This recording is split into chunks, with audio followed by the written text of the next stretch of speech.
dokter namanya Reza Gladys, si Ratu Flexing, ya kita sebut aja itu. Jadi dia itu melaporkan gua kasus dugaan pemerasan dan TPPU, pencucian uang. Katanya pelaporannya 2024 ya kalau nggak salah? Iya 2024 akhir. Iya akhir, jadi cepet banget, nggak sampai 1 bulan. Nah terus habis itu dia melaporkan gue ke Polda Cyber, ya kan, katanya gue memeras dia. Padahal inti ceritanya adalah dia itu nyari gue, karena gue punya salah satu produk dia yang berbahaya, yang ada jarum suntiknya.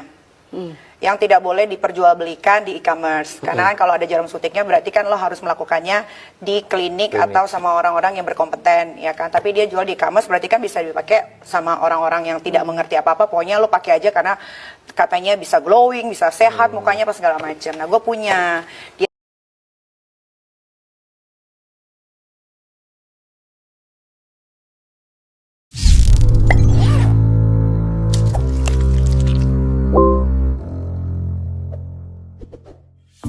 Polisi menetapkan Nikita Mirzani sebagai tersangka dugaan pemerasan dan pengancaman terhadap pengusaha skincare. RGP Polisi menegaskan, penetapan Nikita Mirzani berdasarkan alat bukti yang cukup hingga hasil gelar perkara. Penetapan tersangka berdasarkan bukti yang cukup dan berdasarkan hasil gelar perkara, kata Kabid Humas Polda Metro Jaya, Kombes ADRI Syam Indradi dalam keterangannya kepada wartawan, Jumat 21 Februari tahun 2025.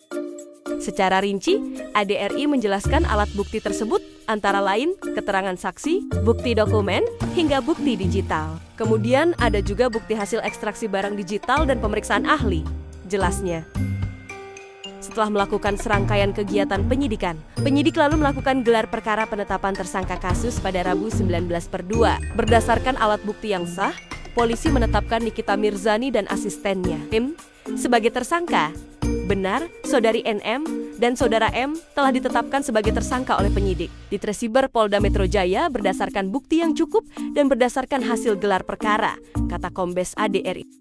Nikita Mirzani dijerat pasal 27 BIT ayat 2 dan pasal 45 ayat 10 Undang-Undang ITE dengan ancaman maksimal 6 tahun penjara. Nikita juga dijerat dengan pasal 368 KUHP dengan ancaman maksimal 9 tahun penjara. Terakhir, Nikita Mirzani dijerat dengan pasal 3 dan pasal 4 Undang-Undang Tindak Pidana Pencucian Uang TPPU dengan ancaman maksimal 20 tahun penjara.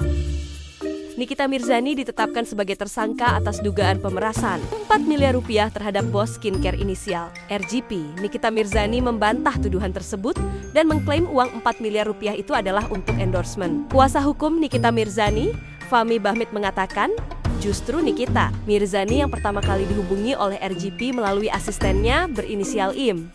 Dalam percakapan tersebut, RGP disebut meminta Nikita Mirzani untuk mereview produk kosmetiknya.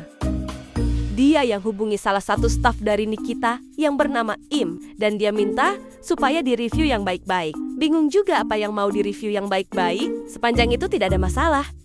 Kenapa dia harus minta seperti itu? Ujar Fahmi.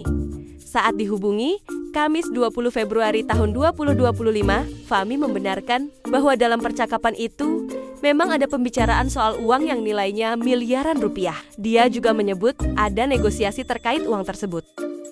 Dari percakapan antara IM dengan seseorang yang melapor tersebut, ya, itu ada komunikasi masalah uang. Jadi gimana caranya? Dia bisa berikan uang. Nah, dari percakapan itu terungkap angka 5 rupiah M, tapi dinego menjadi 4 rupiah M. Setelah itu diberikan dengan cara 2 kali. Dinego nih teknisnya, uangnya dinego.